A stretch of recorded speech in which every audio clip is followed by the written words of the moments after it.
పల్నాడు జిల్లా నరసరావుపేట 29వ భారతదేశ స్వాతంత్ర పోరాటంలో అతి చిన్న వయసులో బ్రిటిష్ పోర్లకు ఎదురెడ్డి పోరాడి ఉరికోయలను ముద్దన్న కామ్రేడ్ భగత్ సింగ్ రాజ్గురు సుఖ్దేవ్ 93వ సంస్మరణ ముగింపు సందర్భంగా జరిగిన సమావేశంలో మాట్లాడుతున్న భారత మార్క్సిస్టు కమ్యూనిస్టు పార్టీ ఐక్య ఎంసీపీఐయు పల్నాడు జిల్లా కార్యదర్శి రెడ్ భాష. పెట్టుబడిదారులు ఆ పద్ధతుల్లో ప్రచారం చేసుకుంటూ ఉన్నారు. కానీ ముఖ్యంగా బ్రిటిష్ వాళ్ళని మరి భారతదేశం నుంచి వెళ్ళిపోయే పరిస్థితి కల్పించింది మాత్రం ఆనాడు నా విప్లవకారులు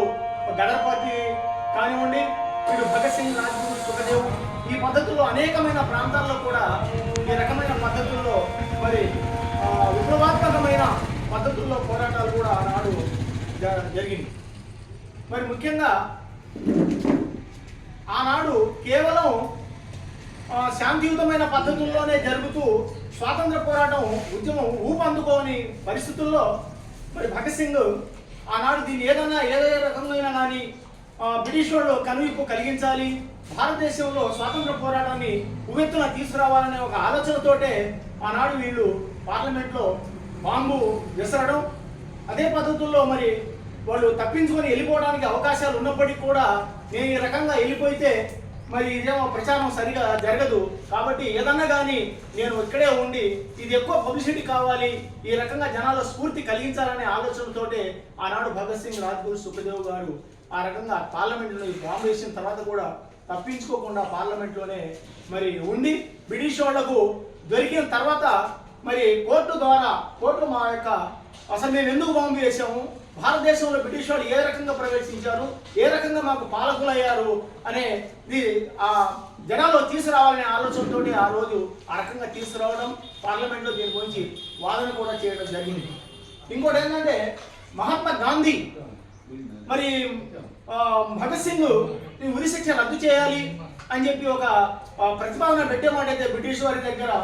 దీన్ని రద్దు చేసేవాళ్ళు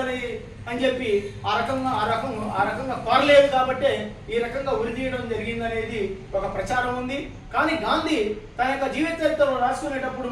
రాసుకున్నప్పుడు నేను ఈ రకంగా వాళ్ళ ప్రతిపాదన పెట్టడం జరిగింది, ఉరి శిక్షను రద్దు చేయండి అని చెప్పి నేను కోరాను, కానీ బ్రిటిష్ వాళ్ళు దానికి ఒప్పుకోలేదని చెప్పి మహాత్మా గాంధీ ఆయన జీవిత చరిత్రలో రాసుకోవడం కూడా జరిగింది. మరి ఈ రకమైన పద్ధతుల్లో అనేక ప్రాంతాల్లో మన అల్లూరి సీతారామరాజు కానివ్వండి, మరి ఈ ప్రాంతంలో ఉన్న అనేకమైన మరి విప్లవకారులు కూడా ఆ రకంగా దేశ స్వాతంత్రం కోసం అనేకమైన పోరాటాలు చేసి జీవితాన్ని త్యాగం చేయడం. మనం మరి ఈనాడు మనం చూసుకున్నామంటే స్వాతంత్ర పోరాటంతో ఎలాంటి సంబంధం లేని ఆర్ఎస్ఎస్ కానివ్వండి, బీజేపీ కానివ్వండి, విశ్వ హిందూ పరిషత్, జనసంఘం ఈ రకమైన మతోన్మాద సంస్థలు ఈనాడు దేశంలో మరి మేమే ఈ దేశానికి